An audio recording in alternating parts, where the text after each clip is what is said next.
राज्यसभा सभापति वेंकैया नायडू ने सोमवार को 8 विपक्षी सांसदों को एक हफ्ते के लिए सदन की कार्यवाही से निलंबित कर दिया। रविवार को कृषि से जुड़े 2 विधेयक सदन में पास हुए थे। चर्चा के दौरान विपक्षी सांसदों ने वेल में आकर नारेबाजी की।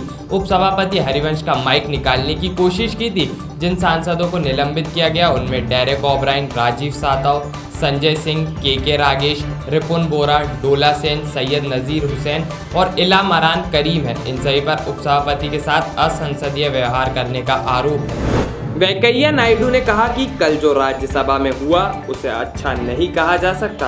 कुछ सांसदों ने वेल में आकर नारेबाजी की, उपसभापति को धमकाया गया, उनके काम में अड़ंगा डाला गया। यह दुर्भाग्यपूर्ण है। मेरा सुझाव है कि जिन सांसदों पर कार्रवाई हुई उन्हें अपने अंदर झांक कर देखना चाहिए। वहीं पश्चिम बंगाल की मुख्यमंत्री ममता बनर्जी ने ट्वीट किया, 8 सांसदों को निलंबित किया जाना दुर्भाग्यपूर्ण है।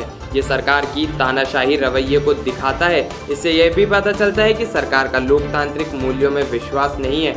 हम फॉसिस्ट सरकार के खिलाफ संसद और सड़क पर लड़ते रहेंगे।